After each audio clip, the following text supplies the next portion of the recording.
Hey, Prabhu. So yeah, let's talk about scalable architectures. Okay, I think today let's mostly we are going to cover about the Docker platform, how Docker is really helpful in setting up microservice and auto scaling. So in the upcoming sessions, we'll mostly go through the sessions where the microservices, how it can be deployed with auto scaling features and stuff in Docker. So the reason why we choose Docker, because the development that you do in your individual workstation, pretty much it's helpful when you go in cloud or any platform, because any cloud you go, people like to have things in Docker because it's auto scalable, manageable, and it is basically extendable from Docker to Kubernetes. Kubernetes basically the administration, how you can manage your pods and containers and stuff. So that's why Docker is one of the Prabhu, maybe developers. it will help when we open TextPad and start writing and talking. Yeah, That's TextPad or Notepad plus or Sublime Text, whatever. Yeah. and I'll bring it up here.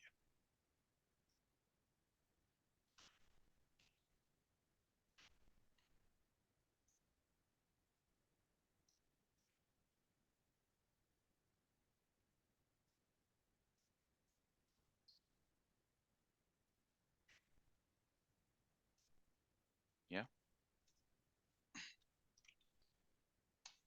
Okay. So yeah, like I said, Docker basically the one second, let me. Okay, like I said, so Docker is basically a platform that is helpful for developers in terms of when we write microservices architecture, when we develop applications in microservice architecture. So this Docker platform are pretty much useful for the developers in terms of auto scaling, and there are many features: load balancing, deploying individual containers, and all these features can be effectively utilized in Docker. So what is a Docker? So Docker is a platform to deploy microservices, uh, deploy apps as containers, right? Apps as containers, also called as pods, right? So if you had seen a ship, so you have individual pods stacked upon, right? So Docker is like a one virtual platform installed in your machine. So if I'm using my Windows machine, it has a OS, but on top of it, Docker comes up with its own orchestration OS. Okay, so that basically the OS that comes along with the Docker platform. So that gives the ability where you can split the memory. You can split the memory into individual pod. Each pod can be used as one individual virtual machine. Let's say you need 100 virtual machines to deploy 100 microservice. Instead, with Docker, that gives a OS on top of it, where you can split your memory so that you can put individual pods, and each application can run in that individual pod itself. And these pods can be scalable. So this is how Docker basically works. So in terms of Kubernetes Wait. basically extended. Sorry, yeah, go Mhm. ahead. Good question. So you mentioned VM, right? Hmm. This we used to have this concept. Docker is pretty new compared to virtual machine concept, right? VM we had VMs for a very long time. Yeah. What is the difference? What is the real difference between VM and Docker? So VM is just a virtual machine. So it's like a Linux platform, right? So it basically make use of your processor. It make use of your memory and stuff. So VM is just a plain um, machine, understandable. I mean, it's just a platform where you run a command, run a program, any software or anything. It's just going to be doing it. It's just going to do that machine code, right? Whatever that binaries. What it all knows is just machine language. That's all it does, right? But Docker gives the ability on top of it. So if you want to deploy, you deploy in virtual machine, you deploy the application in different port and everything, right? But when it comes to microservice, how will you manage the port? Let's say you have 100 different microservices, correct? So on the 100 different microservice, how it will communicate with each other. If you are deploying, you can deploy. Basically, you can deploy, use the virtual machine directly, create 100 different port and deploy the applications. But you have to remember all the port for individual microservice, right? So Docker came to replace that, resolve that issue. So that was the main issue. So Docker, what Docker does is Docker gives another platform on another layer. That layer basically allow, it's like on top of it, virtual machine is underlying layer. Docker will sit on top of it. So Docker gives the ability, it can manage these applications as a services or individual pods. Each pod, consider it as another computer, right? So one pod you can run one particular container, you can run Postgres database. Another container you can run Redis, and another container you can run microservice. So these can talk to each other individually. So that is the main purpose. So Docker resolves that problem of rather than knowing each individual port. If you want to deploy product service, my inventory service, order service, or customer service, all the services can be deployed as individual pod, and each pod, not pod, I would say it's individual container. Each container can talk to each other internally by knowing the name of the service, right? It doesn't have to know the port where what it is running on. So how many port you can run in a VM? If let's say microservice 8, it starts with 880, right?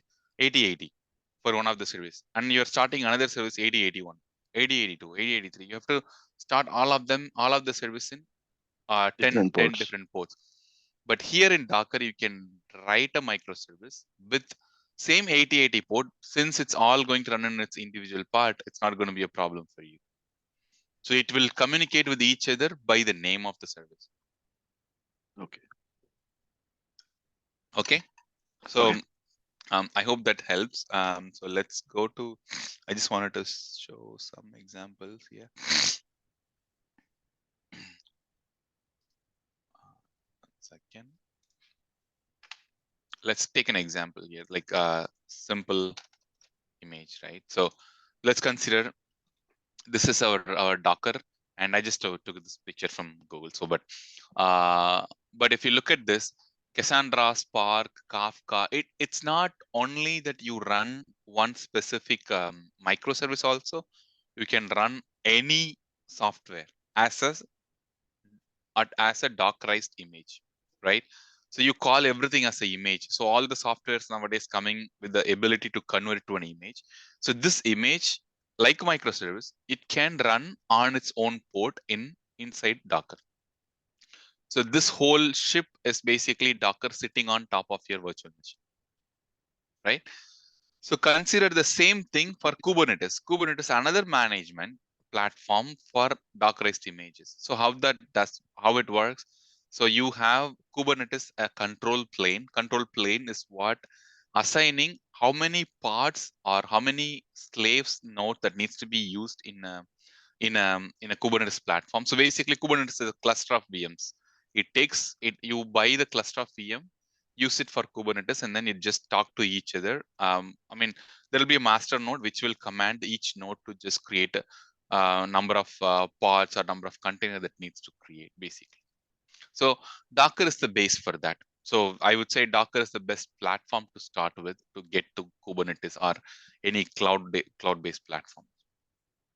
So Kubernetes is more like Docker Orchestrator manage, the orchestrator of the Dockers. Docker. or yeah, Docker images. Yes. Okay. So each image on the in this image, right? Like the whale that you're showing is Mhm. that is the Docker, or is it the pod that is the Docker? That's the individual Each one thing. is a pod. At the Pod. top, each one is a stackable Oh, container. You see that? yeah, yeah. So So each one is a pod. so pod and which is enabled by Docker. Docker enables the pod creation. Pod creation. Yes. So to clearly show this. So if you look at my screen, this is a container, right? So I'm running Postgres DB. I'm running a Redis. I'm running a RabbitMQ on this Docker. So each one, instead of running it in my I can run it in my laptop where it sits in the control panel program installer, right? It's where you can see those images. You can see those installed services. Instead, what I'm doing is I'm running it in my Docker as a pod. So if you go look up my So your system doesn't know anything about Postgres. uh, it should know because it is connected as a, if you look at the port, right, 6379 local host. So the IP address will be the same, but it will direct from the Docker. Basically, it will take it from the Docker. But you can also run it in your let's say a Postgres DB, right? So I'm running it on 5416. The reason is it's a port forwarding I'm doing, because if I had to run another Postgres in my local, I can use that port 5416. I mean 5432. I can run in my local also. So based on the port, it can use this Postgres, whether it has to use the Docker Postgres or my local service. Okay. So if for example, if I go look up my RabbitMQ has a console, right? So if I go have to look at this RabbitMQ, so I put like HTTP localhost 15672, I get the RabbitMQ console. So where I can see that. So this is basically taking it from my Docker. So if I go and stop this RabbitMQ, I can, if I just pass or stop the selected item, right? So it's stopping. So if I stop it, I should be able to, I can show you that it's not going to work. That's it, done. So my service is down now. So Okay. one of the other reason is like you can actually let me start it now. Yeah. So I mean, you might have seen this pretty much like a PCF gives a platform-based services. This is again another platform that's given to us. And the best thing with Docker is for individual developers, it gives the ability for you to develop applications in local and just run it as a container images. It's pretty cool as far as developer concerned. But companies, enterprises may not be able to use it directly like I'm using right now, because it's licensed for enterprises. It's not free. If you have more than, I think, 500 license or something, not exactly sure, but some license number. You can use up to a small number, but you cannot use it more than that. Okay. All good? Oh yeah, sure. Okay. So so the next step is what I wanted to show is what are the So when you prerequisites? one more thing. So when Yeah. you create the image and then you start the Docker and everything and you run everything, Mm-hmm. so you can directly move this to production, right? This Yes, Docker. that is one of the main idea, right? So that's why we need a Docker. So all you do is you create a microservice and you basically make use of that directly a production ready code. That is the main advantage of Spring Boot and the Spring Boot platform, basically with the Docker or with any of those cloud platforms. Production ready code you can write always. Okay. Yep. Cool. So the prerequisite for a developer, I would say, I'm just writing it down before we go further into. So if you're a Windows, right? So I would say download Chocolately, right? So this is a command line tool, okay?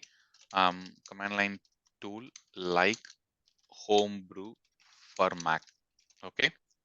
Download this. So after you download, you can install anything like Choco install, uh, Docker, Choco install, anything like IntelliJ or whatever. But there is a complete website where you can get uh, all the softwares, right? So you can do this. So whatever etc. Like all the other related softwares, you can do it. Okay. So if you're a Mac user, you can just use a Homebrew, which is pretty straightforward. Mac is comparatively great because you have all this are Linux based terminal, right? You can make use of that pretty well. So that's good. But Windows, yeah, not bad. Like you can still make use of Chocolately. Chocolately is basically one of the, I can Choco. Yeah, software package. It gives all the most of the packages. You can install anything in your laptop from the terminal. Because people use Mac, they usually use Homebrew. Homebrew gives the ability from terminal. You can install most of the software. So you can do the same with Windows also. That's why Windows came up with Choco. Good. Yep. Okay. Next, microservice. Microservice. Uh, so development, right? So next step is that. So what we are going to do is we are going to step one, um, download a API. I mean Spring Boot project. Okay, Spring Boot project from Spring Initializer. So this is one of the best advantage with a Spring Boot is that Spring Initializer comes handy. When you go to Spring Initializer, you can download a very good uh, product, basically project for Spring Boot. So it gives you an ability to choose what exactly you want. So let's not go with 3. 3 is basically the latest version. So what we are going to do is, so let me go here. So I'm going to choose Gradle Groovy I and thought I thought you loved the latest version, right? Because the start time is slow. yeah, but you have to do native compile. For that you need SDK man and stuff. We'll do it in the next session. So I'll show it to you. Okay. So yeah, that's really good. I wanted to show, but let's go from here because it's pretty good.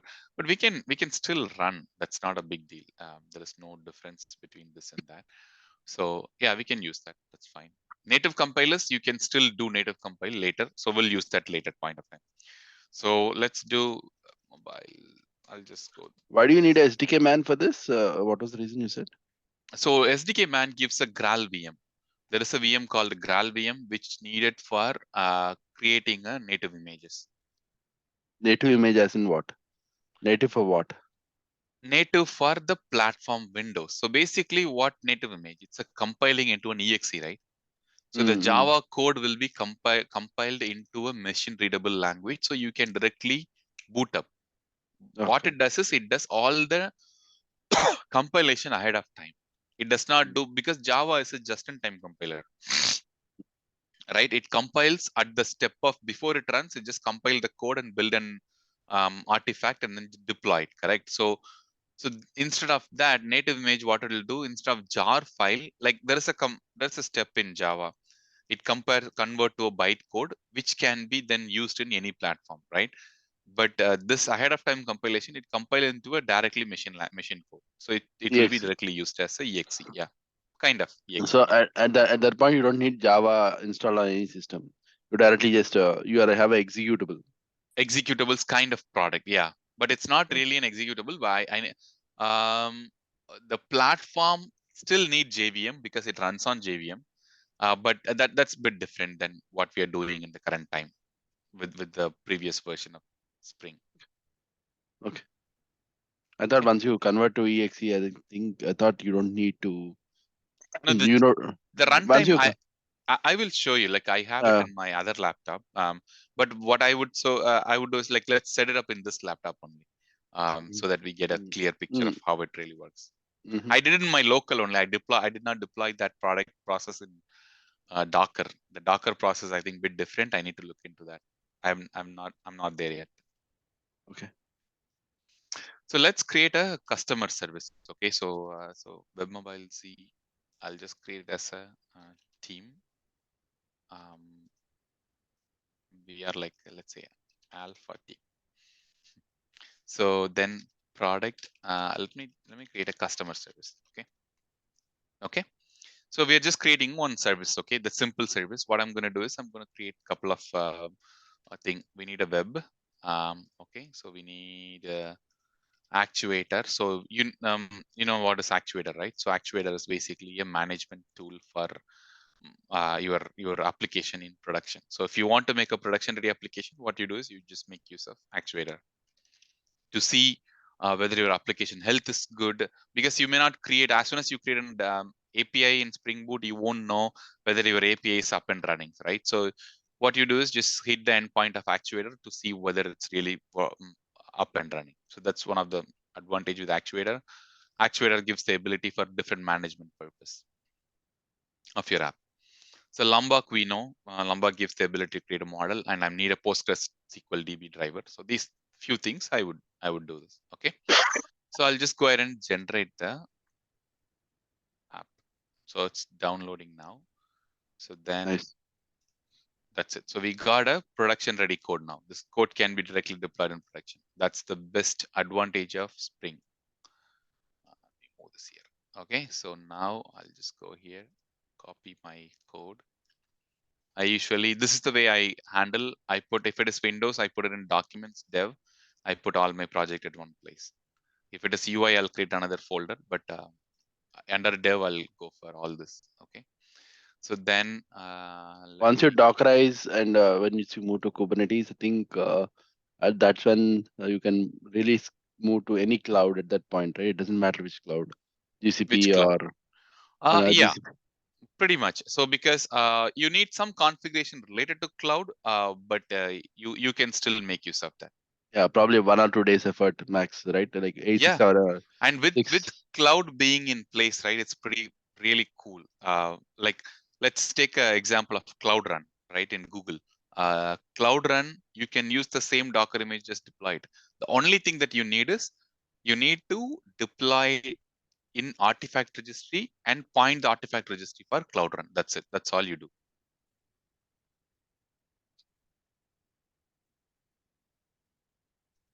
So what did you do right now? Just to import the project.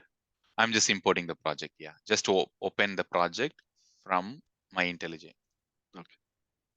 So So you this will build everything for me. download the zip and then you extracted the zip to a particular folder that you need and just Yes. opening it up. Yep. That's it. So I'm not going to create any endpoint or anything. What I'm going to do is I'm just going to do a simple Gradle build. I'm going to show what the Docker file is. Well, what we are going to do is we are going to first use a Docker file to build an image and deploy the image directly to Docker. Okay, that's the first step. Second step, what I'm going to do is I'm going to do a Docker compose. Docker Can you compose is can another you way. write down? Can you write this down? Like even Yeah. steps. Step two. So we have downloaded and uh, do a Gradle build. Gradle build. Step 3 is Gradle boot run. Okay, so this will let me see test the application in my local, right? Then Dockerize the image. Dockerize the image. So how do I Dockerize the image? So I do Docker command. Okay, created Docker file. Second, use the Docker command build -t and the image name, whatever the image name, like let's say customer service, right? Customer service. Then I do a Docker run. So we'll get to that step later. So first we have to see whether our application is running in our local. So Gradle build is completed. So since we have the Gradle build completed, so let's quickly do walkthrough. We know Spring Boot application, how it's really works. We have a main class. That's all we need actually to get started, right? So what I'm going to do is I'm going to just do, I think this is a PowerShell window. So Gradle W clean build. So this will let me, this is the issue always. Let me set this up 1 second. Terminal. Yeah, I don't know why this is not letting me to set up. I have a Java home here. I'll create it here.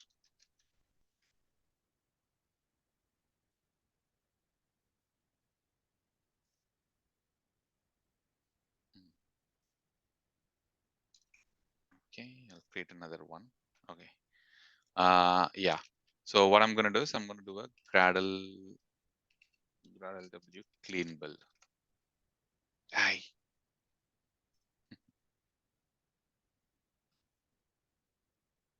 Let me use a regular window. This is silly.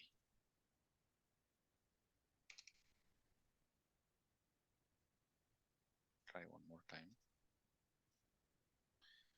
This is a little problem with PowerShell window. Gradle W clean build. Hopefully it works. Yeah. So, we are building an we're building a jar file first of all. So we know that part. Basically, what it does is it creates a library.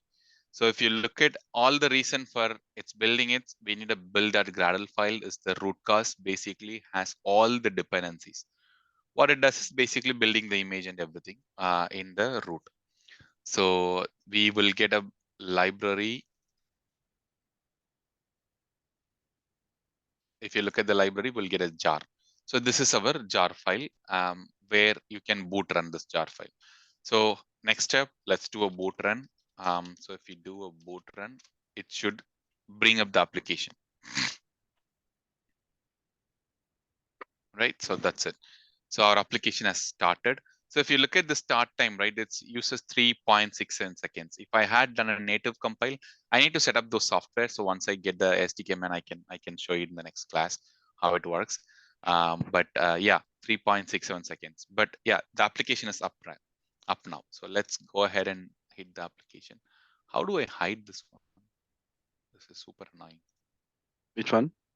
This screen at the top banner of Just hold on it. Hold on it, and then it will give you a way to move it around. oh, oops, sorry, You it's can throw, doc. you can throw it wherever you want. Oh, I got it. Yeah, that's better.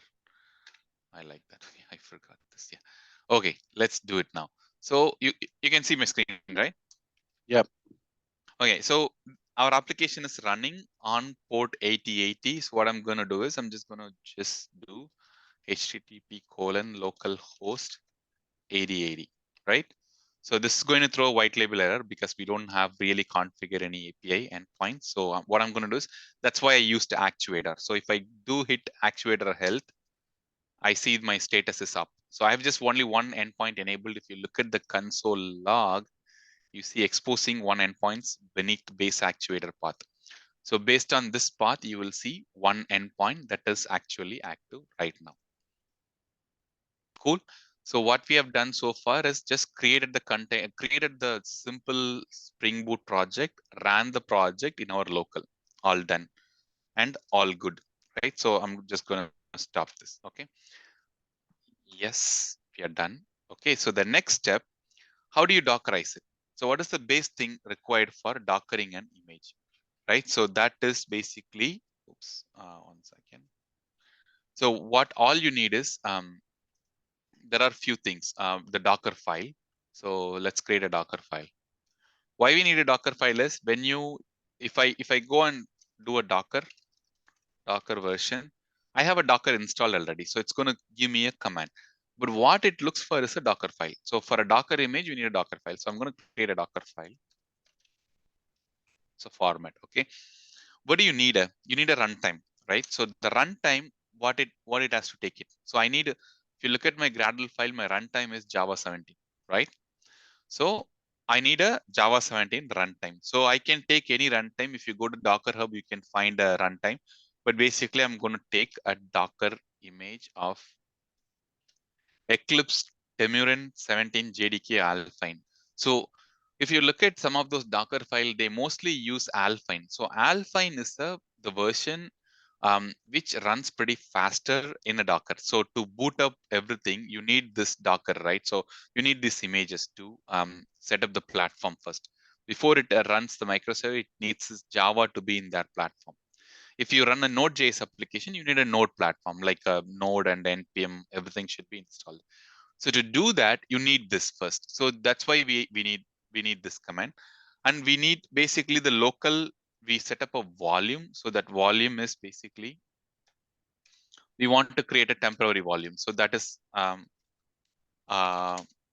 if you look at this, this is a TMP, like I'm just creating it as a TMP file and copy. So what do you have to do? Copy. So you need to copy from this service. Okay. So what I have to do copy is this path, the lib that is generated, because this is what, when you do a Gradle boot run, this is a jar it's running. Makes sense? So Yeah, then yeah. I'm going to copy this jar. Okay. So that is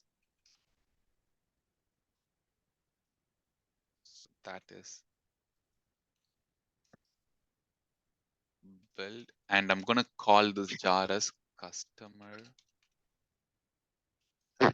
service.jar. So you need to copy this into this path. And then what is your entry point? So how this is a simple jar file, I mean Docker file, right? What is customer service.jar? Snapshot, I get I'm it. renaming it to customer service.jar. Okay, renaming it. Yeah. So I need an entry point where it's just Java -jar, right? So then I need to put a path. So that path is this. Simple. That's it. Okay, so I'm good with my Docker file. This can create an image. So if I go to my terminal, so let's go here, right? So if I use Docker images, it should give me, oops, Docker images. If I see this, I have all these images already loaded in my computer, right? So I can create one more image. So which is Customer service. Docker build -t, and I'm going to say it as customer service. Oops. Requires exactly one argument. Yeah, that's what I've given. Is there a space here? Wait, let me check the command 1 second. Always keep this commands here. Oh, sorry. Yeah, we need to put a dot. So that, I don't know why that dot just makes sense here. Yeah, so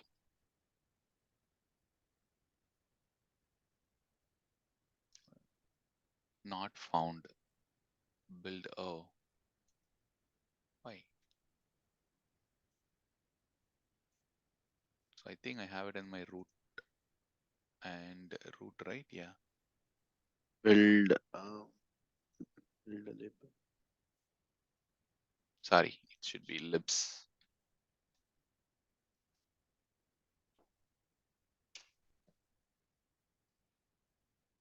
Okay. Nice. So we have created an image now. If we go check Docker images, right?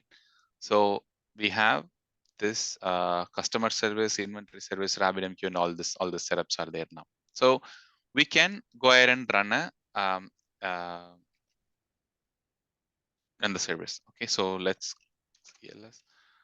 The next command, Docker run -d. So -d is basically a detached mode, right? So detached mode, and then we need to set up a port. I can run it in 8080:8080. And what is the image? You can put image ID or the container ID, whatever that is in, if you see before screen here, or you can do customer service. So if I do run it, I should see that my image is, my container is started.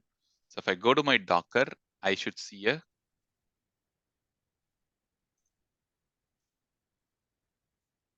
peaceful cold. I think it replaces its own name. But if I go check it, it should Why be, did that? What is that name? Your name? it's automatically chosen here. But my name is customer service, image name is, but this name is chosen randomly, actually. That Okay. Docker chooses that name. I think there should Sorry. be a way to override it, but somehow it just chooses that. But yeah, so if you look at this, actuator health comes in, so it's up and running right now, right? Okay. So if So you this is want, is this yeah, local still localhost 8080? it is So the, localhost 8080 because localhost, it's point to the Docker running services. Whatever the Docker services running there, it just automatically point to localhost. That's actually safe. We need to, otherwise it's hard to find out, hard to run it, right? So that's why it just by default do the port mapping from, that's what we are doing in the command, right? So we so do, even without, see, thing is like even without Docker also the 8080 was running, right? So can you stop it? Stop your local and then try running it? I already stopped. It's stopped already. Okay. It's not running anymore. I cannot, yeah, it Start the will, service. yeah, Throw error. it will collide. So that's the way, like, we have it running right now, right? So that's a step one. So this is the, let me put these commands here, right? So let's put this command.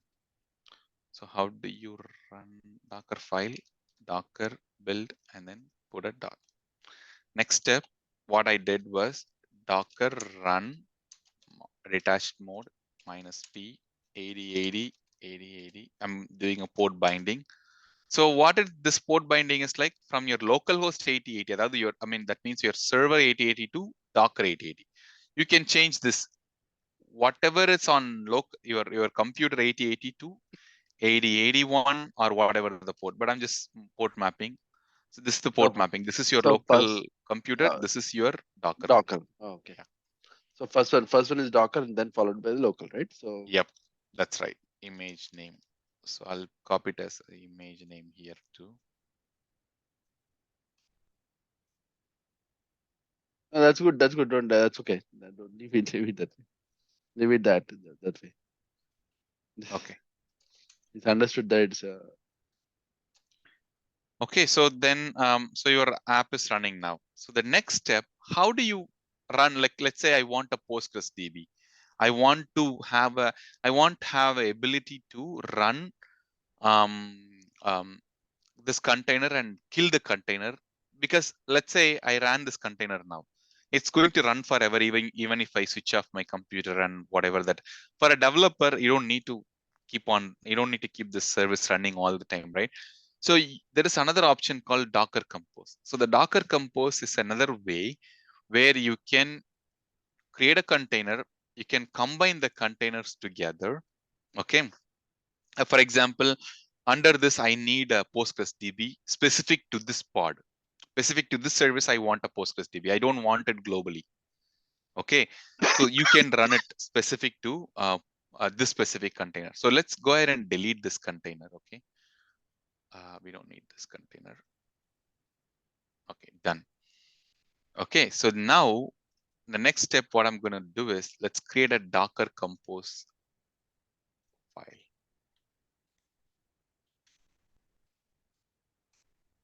So this is a another way of destroying containers. You can deploy multiple microservices to this container.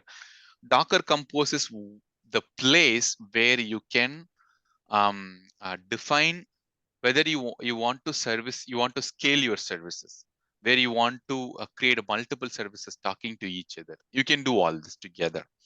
So that is the main purpose. So here we are just going to create a container, the customer service container.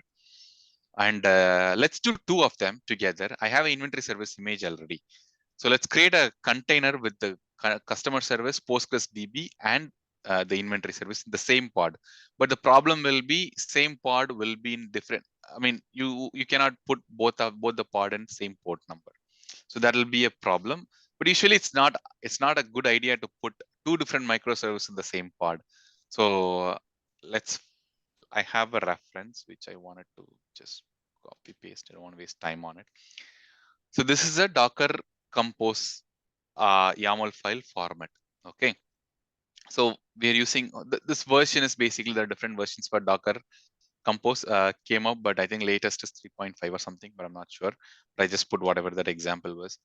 So services, what are all the services you want to run, right? So this services, there are two keys. Okay. So one is a API, okay, and that API is basically inventory service. So let's change it to customer service. Let's do it. It's okay. I think let the inventory service be there. Okay. Let's create another. I missed what you're trying to do. I was waiting, but I couldn't connect. So you created a Docker file and we moved to Docker. Everything is good. Now what are you trying to do? I'm trying to create a Docker Compose file. Docker Compose is another way to deploy multiple services into Docker. So here I'm Oh, trying to install multiple services like one microservice, one database. okay. So So all of them like one bulk file to create multiple Docker, and like for the whole app, maybe you need 100 Docker services. You just have one yeah, compose, you Docker cannot compose write run. all of them one by one, right? So Docker Compose is one file you can create. So building an image is a process. In Jenkins pipeline, you build an image, and then the next step you can use Docker Compose to just bring your service up. So that's another way. You basically, this microservice, customer service, need the dependency of PostgreSDB, let's say. Okay, so you want to be able to, you should be able to create it in your local. So you have a application, so like for your enterprise, you have a new developer, he wants to set up the local environment. Okay, Mm. so he can go and just do a Docker install, Docker Compose up, it will come up, that's it. He doesn't have to do any of those steps. It automatically deploy the service, gives the ability for him to test it, Mm. right? So I'm deploying a service. What I want, it's a YAML file, right? So what I want two services. One is called API, another one is a PostgreSQL. I want two services. On the API, what is the image I'm going to install? That is customer service. What port I want to run it on? 8080. And this image should be started only depending on Postgres health. If Postgres DB is successfully started, then go start the service. Okay, and you can set any environment variable. Environment variable is nothing but the application properties that we set it up here, right? So whatever the connection string you need, for example, Spring, what is that called, a Spring data source URL, right? So basically you can create a data source. I don't know, it's not coming, URL. You can set it up like this. So you basically here you do a JDBC connection, right? So whatever that Postgres colon 8080. So this JDBC connection is what you do, but technically you don't need to do, because we are doing it here dynamically. We are setting up this Postgres connection. What is the password? What is the username and all this stuff? So so password and all, did you externalize them, password and everything? No, here it's just in hard Hardcoded. coded. Yeah, Yeah, yeah. but we have to externalize with the config server. So we can look at Eureka Service Discovery config server in the next session. We don't want to just overwhelm in the one session. Yeah, yeah, So yeah. let's just do it. Yeah. So I got my one service defined, and I have got my Postgres DB image. So how this will work is when you do a Docker Compose run, it's a command. It's basically a command line. You can do this. When you do this, this service will be installed in a container, in a pod. Then in the same place, this API will also be deployed. Okay. So once you deploy these two, both will, since we are giving a condition like it depends on PostgreSDB, service healthy. If the service is healthy, then this container will immediately start. So this is all we need to do. So the images is nothing but the image we just created in, if you look at this here, whatever the images. So we have a Postgres image already in there. Okay. If there is no Postgres image, this local computer has connected to Docker Hub. Docker Hub will have all the images, Redis, RabbitMQ, Postgres, and everything. It won't find this anyway because it's customer services already. We created the image, so we don't have to worry about it. So we are all good. So I have the image. I have set up all the related required informations. Okay. So let's do a Docker Composer. So for the So image, right, for the Postgres and Docker and for other Microsoft. services, Mm-hmm. so the one which you created, you named it. But for Mm-hmm. the ones, can you go back and once to Docker images? So for the ones you created, Yeah, you're giving the names. For the ones like RabbitMQ and all, I have to use this name. you have to use that name. Yeah. Or you can use this image ID also. But I prefer names because image Name is ID good, will change. Yeah. but you can't give custom name to those. No, this won't work because unless it's not there, it won't work. If I Okay. give a like something like Yeah, yeah, yeah. this, it's not going to work because it's an image comes from Okay. the Docker. So You is this still have. in your, is this so doc images, right? You're pushing it. Mhm. Uh, so you have image ID. It goes by image ID, even though it is same Postgres. Million other people are using Postgres. It's your image ID that is unique qualifier for your service. Yes, this And so security is. basically it will do two things. So one is when you do Docker run, right, you use an image or image ID, whatever that name or ID. So it will look in your local if you have built a local image. Okay, so that is because this is all in my local. I have it as an image in a Docker pod, like a Docker platform.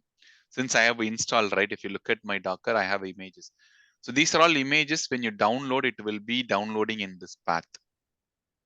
Stay here. Where it is coming from? It is coming from Docker Hub. So Docker Hub will have all this Docker Hub as a repository.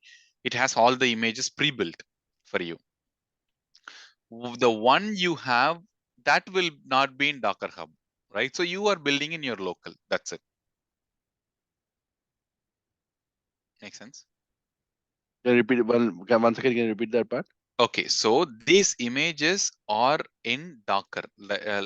These are all actually came from Docker Hub. Yeah. Docker Hub has a repository, so it all come from there. When you do Docker pull, Yeah.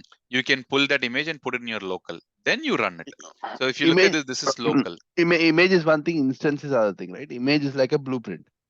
Images of your application blueprint. Yes. And the instances are the actual like Actual the platform to run.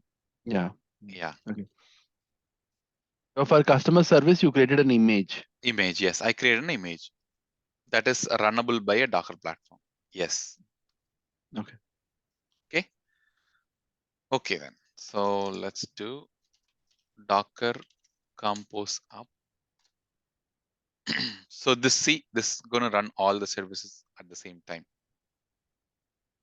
That's it. So my services ran. We look at this, my customer service container. Look at this customer service. It's running under that pod where I have my Postgres DB, I have my API, both are running. So this is Okay. one of the best example for Docker Compose. So if I want to, let's say I don't know if I can, yeah, stopped. So I stopped it, right? So let's do Docker Compose up. I'll do -D. I'll put it in detached mode. So I'm running. Okay. So you can run whenever you need it. It's not necessary that you basically run all the time, right? So you can run whenever you need it, basically. So if I don't want, okay, I'm done for this testing, because microservices are designed for Use build and and kill. throw. So you build, throw, build, throw. That's a reason. So Docker gives the ability for you for that. Mm, mm. So yeah, so I can do Docker compose down, done. I'm killing my container right away. That's it. So my container will not be there anymore. It saves your memory. It saves your basically whenever, for instance, like when you do testing, right? So you can do all this testings. Okay. So yeah, that's pretty much like how you can design a microservice. So so you can actually I want to try something. Let's do it once. I don't know if that's going to work. What is the upgrade plan? Why are they asking you to upgrade Docker desktop? So if you want to go for container, like what is it called? Um Enterprise level, you need to do that actually. No. You need to upgrade. It's not free. Like I said, it's if you have multiple users, like more than 500 license users are using it, you need to buy it. Okay. But you get the same service. But More than that, actually. I mean, when you buy a enterprise license, right? yeah. Yeah. Yeah. I mean, if you are giving money, they'll definitely give better rate, right? Okay. Okay.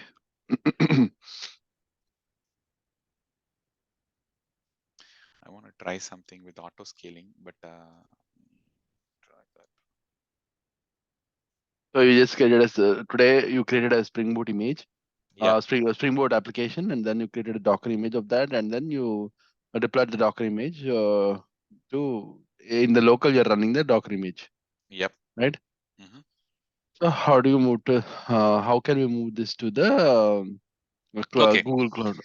okay. Let's say you want to. Let's just talk about that process. How we want to mode. So first hit the hello world, right? Like that once hit the home. Oh, you want me to hit Oh, the hello world? yeah, I mean the, oh yeah. Oops, sorry. I killed the container. and we are able to do a one hello world from start to finish to Docker, and then if you move to GCP. Yeah. You know, yeah, let's do one thing. It's deployed, right? Let's just first hit the health. Yeah, so it's up, right? So it's up and running. So you want to create an endpoint and see how it works. Yeah. Okay, so let's do a package controller. Okay, so let's create one controller. Customer.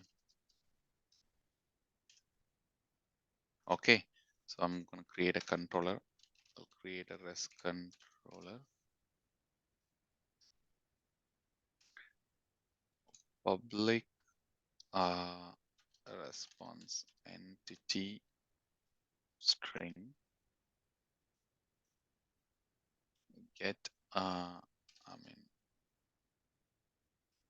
hello, say hello, right? Oops.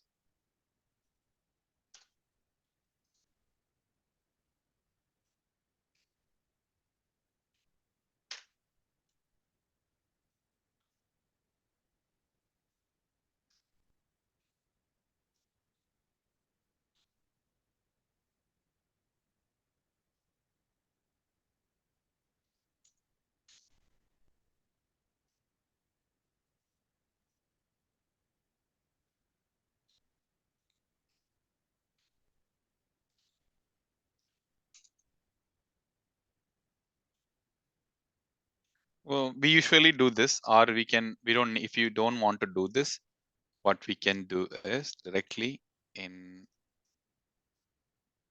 we'll go to our application property. We can say servlet dot context. I forgot the path. Let's do what we normally do, right? Why are you doing this part? No, I'm just showing. So you can do both of them. Like you can. Now let's do the normal one. I mean, because normal one is what we usually use. Normal, just to. No, I mean normal one is that. So wait. We don't. We define the controller there itself, correct? The controller and the path to the controller. You mean like yeah, but the thing is, how do you define the common things are?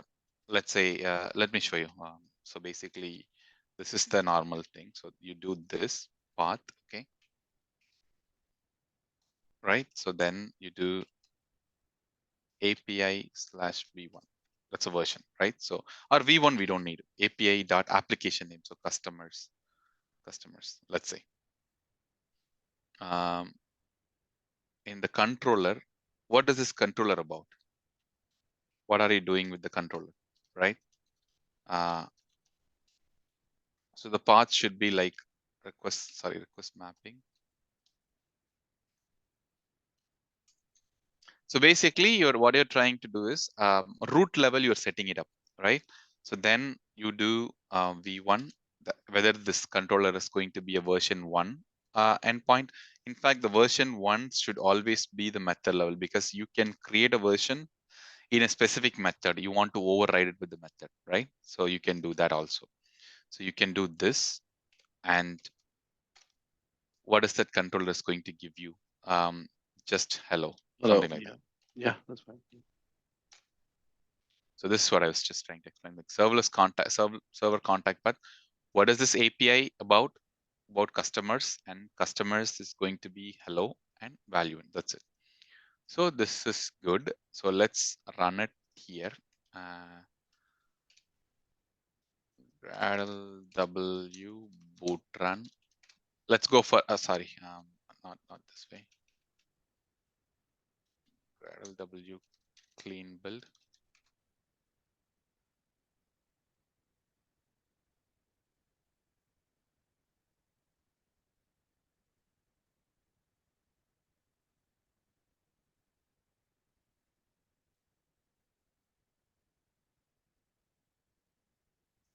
So now let's run and see.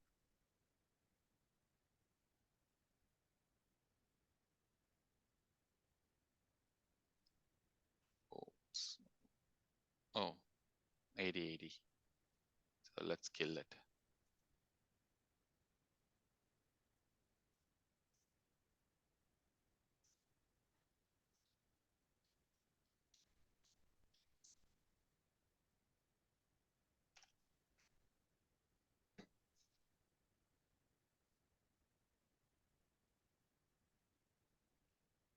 Okay, so we have our application running. So let's go check the health.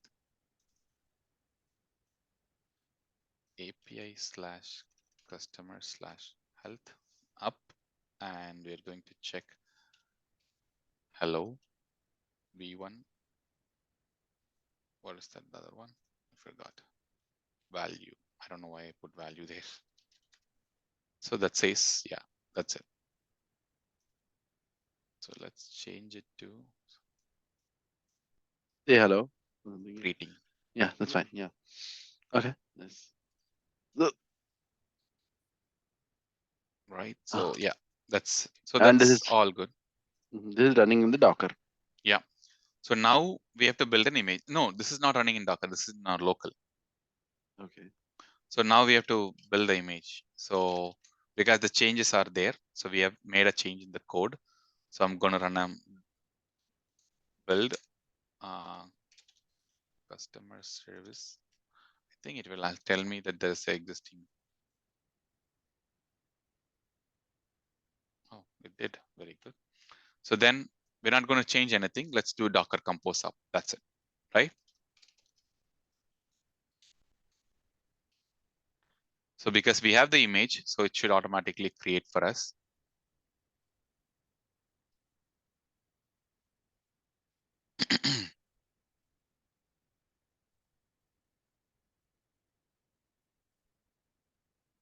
So Postgres DB is up. What about our service? Yeah, our service is up as well. Okay, we are good. So now we'll go run the same endpoint.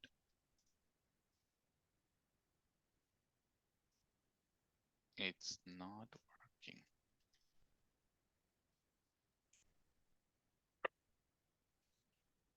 working. Actuator. Wait, is it?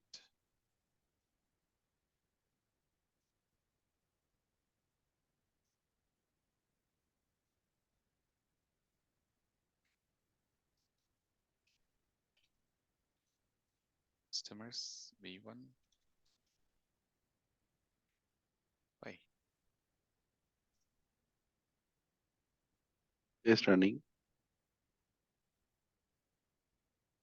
You stopped the local, right? What is it? You stopped the Local, local. I stopped it. Yeah, I stopped it. Wait, I think it's running on port 8080. Yeah. Oh, maybe it's not taking the path, but it should, because it should automatically take the path, right? Customers.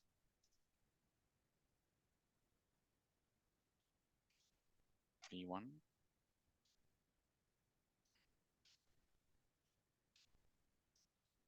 Greeting. Why? No mapping for this. Strange. There's the log. There should be a way to check the log here.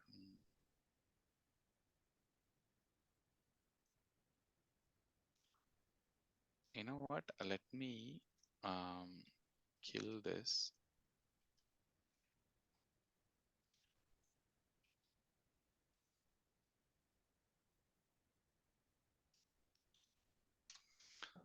So my guess is it did not use the latest image, maybe. Docker image. So when was it generated? Oh yeah, that's the problem. It used. Okay, I know why. So if you look at this, right, so there's a problem. Service customer. Yes, I missed yes. S. Yeah, I'll just RMI. Okay, I'll just remove RMI customer service also. We don't need it. Okay, so now I'll build the Docker image again. -t customer service dot. So building the Docker image is like building the blueprint, right? Yeah. After that, Yes. what do you do? Like after After that, we run the command, right? So for that, we are going to use this Docker Compose up. So we build the blueprint. So we use the blueprint name here. So it will automatically, if I do Docker Compose up, then it should let me install all the required container that I'm images. required images for this. So basically, it creates all the containers with all the images that you requested in the compose.yml. Just Yes, say Docker compose up. That's it. that's it. Yeah, that's a main advantage. Otherwise, you have to write Docker run -d port binding and everything. Docker Compose give an ability for you. Just write everything in a YAML file. Do the part. That's it. Oh, nice, nice. Is it up?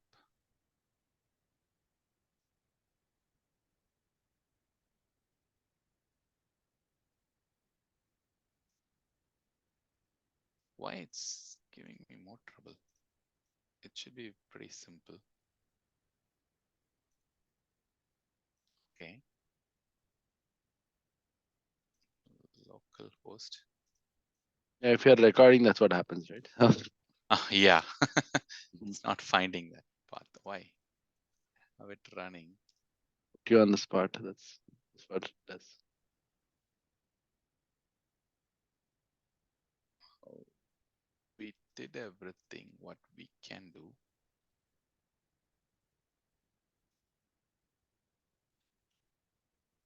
Let's do -t. Okay. Let's see what it does. So it's reinstalling.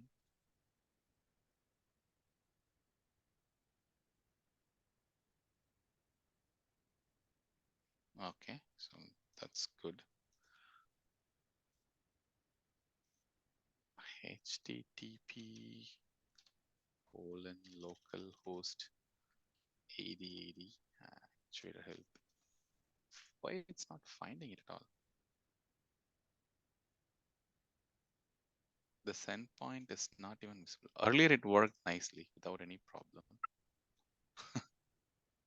So we're not running any other containers. Customer service. Yeah, I mean, it's pretty simple service, nothing really fancy here. Let's do one thing. I think if it doesn't work, let's try deploying in.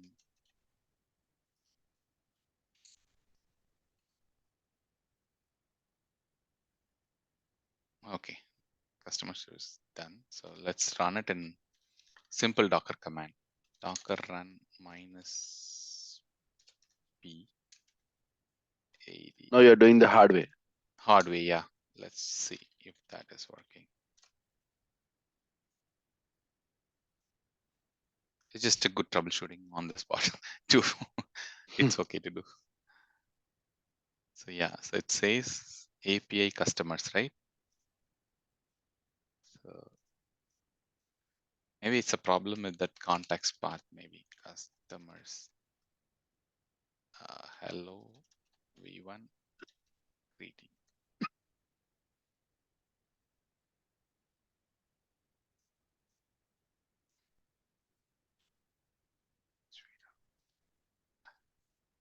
Yeah, this is working. That's interesting. It's So the interesting. Yeah, hardware works. yeah, hardware is working. So that Let means that the Docker YAML has something missing then, right? So yeah, Docker compose YAML is missing something.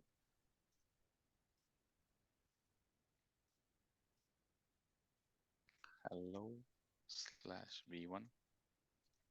This endpoint is not working either. You have one. Actuator is working. Actuator endpoint is working. But this greeting, I have the right endpoint name. Reading hello. It could be pretty much a spelling mistake. Application.properties. Can you look at that? Let's just copy everything from here. Copy Yeah. one by one. Copy just one by one. Yeah. Copy one by one. Customers slash hello Hello. Right. slash. Then B1. Mhm. I think this mapping has screwed up in the Spring Boot path. So it says something like invalid API customer must must match match. this. Oh, okay. So that's saying there's a double slash. But still,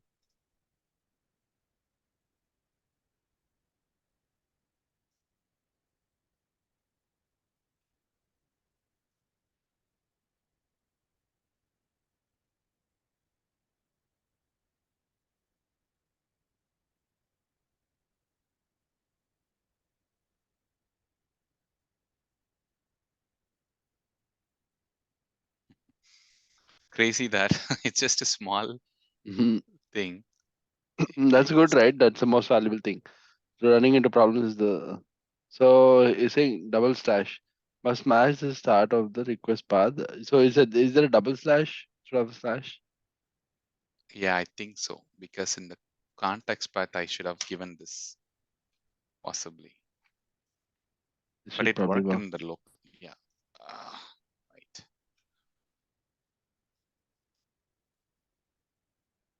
Let's try again. Let's try again. Okay. So,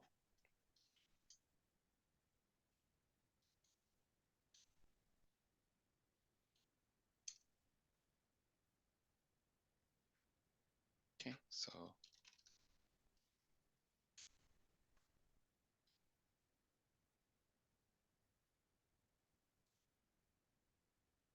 10 minutes ago. Why it says 10 minutes ago?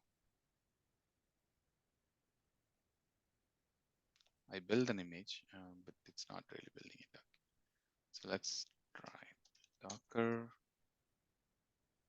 or my customers service.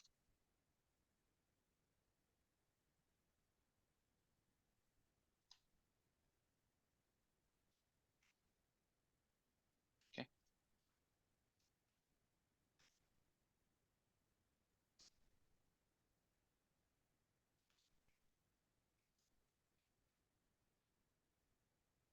Okay. So we got a new image. So let's do run minus.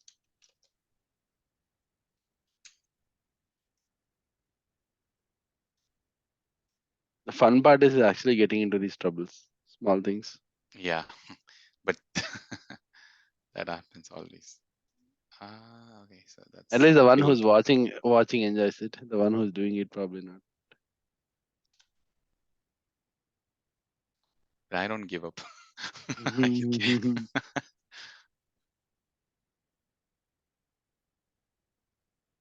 Okay. So that's good.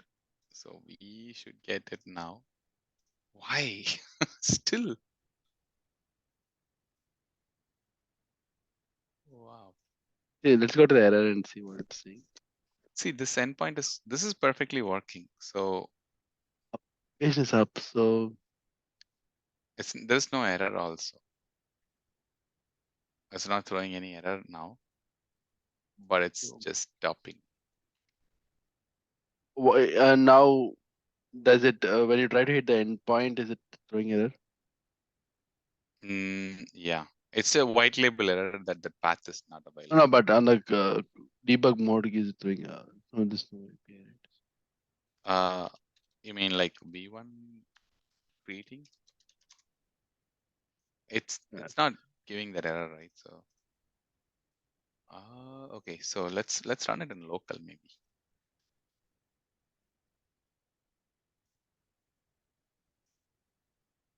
We'll try to run this in local and see.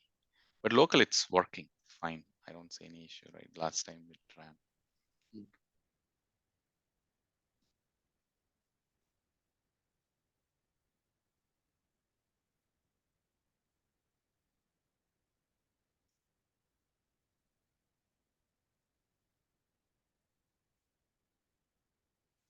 context path must starts with the slash. Okay, that's why we put a slash. Okay, makes sense.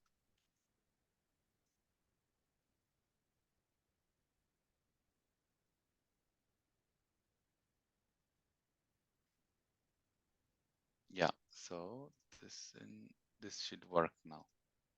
See, simple. So problem is in Docker, it's not taking this application properties for some reason.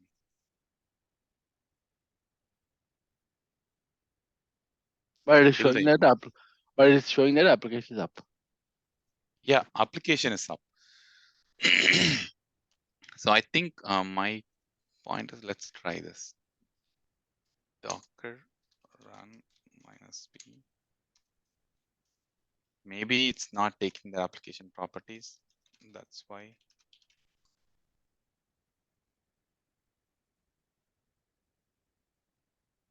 So let me stop this.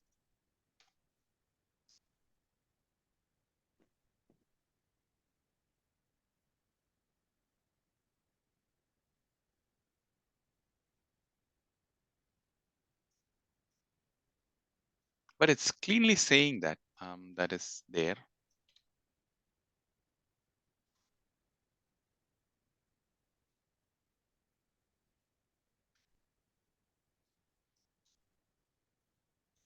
Yeah, you missed a slash after 8080. Yeah, let's try. Let's try actuator health. Yeah, this is perfectly working. So which means there's no problem with the path though. So it's just our hello reading. One thing I can think of is, do we need to, that jar file that is generated, right? Probably we need to regenerate the jar file because it doesn't have the code. So somehow the compiled code didn't go into the jar file. Is it possible? Like Possibly, yes. Yeah, but I did try run, that. I didn't. when you're running it, you're running it locally and you're not running the Yeah. lib I file. mean, before I did a Gradle clean build, right? Let me try again. Clean build. Let me delete this folder. That is also possible cause, but usually that should do.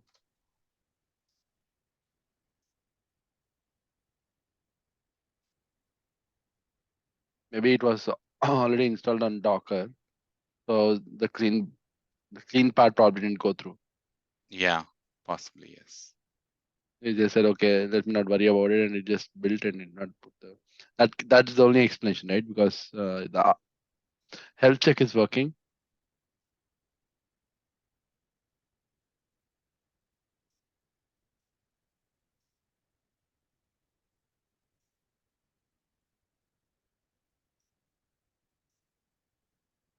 There's so many services created, but it's all down with it's waste of memory. Okay, so this all down now.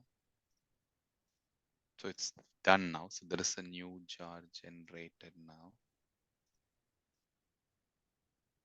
So I hope that is the same jar file I have in my Docker file. That is there, obviously. Otherwise, the application should not. Yeah. The health check should have failed. Yeah. So let's kill that Docker image customer service. Docker on my remove image customer service, delete it. Now let me build a new one. Build -t customer service. What?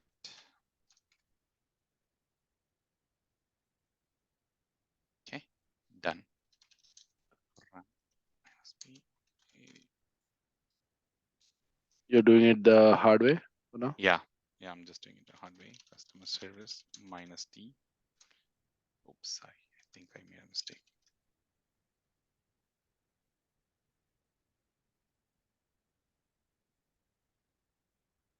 So this says API customers actuator on the path. Yeah, it worked. Finally. So yeah, let's do it in the easy way. So it was the clean build that was causing the problem. You had the code, but somehow the clean didn't work. Didn't work. Yeah, I mean I think either I did it before I make the recent changes, right? I was just building the image, but I didn't do Yeah. that clean build before few steps. I Yeah. didn't do that. Yeah. So let's scale this out, and I'll deploy it through. I think that Docker Compose up. I don't know if that I have to expose that endpoint exposed here. So anyway, it should be fine. So let's do Docker Compose up minus. I don't want to do -d. Let's see if we can see that message there.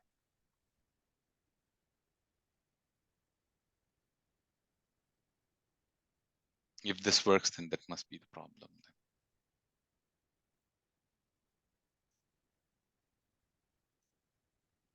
Okay, both are running now. Yep. Yeah, actuator. So what is that endpoint? Yeah. So let's do. Yeah, it works. That's cool. That's the issue then. Cool. Just didn't do the build. Yeah, the build didn't catch up with. That's a good learning. So we have to delete the whole thing, and then sometime, yeah, it maybe sometime it's in the cache. Then Gradle command just keep it in the cache and just. IntelliJ also sometimes tries to help you. Yes. Yeah, that's true. So yeah, that's cool. So then next step, what we'll do, I mean, not today, but in the next session, we'll create a Eureka service discovery. We'll talk about auto scaling, how we can do it, auto scaling here, and then microservice to microservice communication, two different things. I mean, three different things we can talk about in the next session. That would be excellent. Yeah. Yeah, and yeah, after that, we'll deploy one app in Cloud Run. Okay, sounds good. Yeah. We'll deploy the Cloud Run app. We'll test it in from Postman. So I hope you guys might be using Postman and everything, right? So yeah. testing purpose. So we can use Postman to just hit the endpoint from Cloud Run and see whether it is working. Yeah, that would be good. Excellent. Yeah. Yeah. So yeah, communication locally, understanding how the communication works is more important. So the config server, local communication between the endpoints. This is like the most basic thing and the most important thing. Scaling. Then yeah, Cloud Run. Then we have a basic framework set up for deploying our for developing backend. Now we have to do a automated deployment. Is there? You have to go with automated deployment. How do you automatically deploy this pipelines? Yeah. So once that is there, and how do you do it to GCP directly from your local? GCP, yeah. Directly, how do you do it? So let's try one other thing. I just wanted to curious, like just wanted to try this. That's what is needed. Curiosity. Yeah, Docker. I want to scale this app. Compose, okay. Scale customer service to 3. Let's see if it works. Compose upright. Docker compose scale customer service. That's all it says. What does it say? Docker compose command help.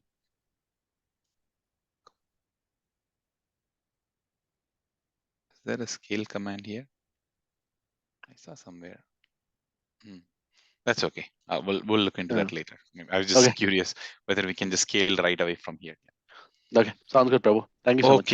Okay, Sai. Yeah, thank you. Yeah, bye. Yeah, switch up that video. Recording. Yeah.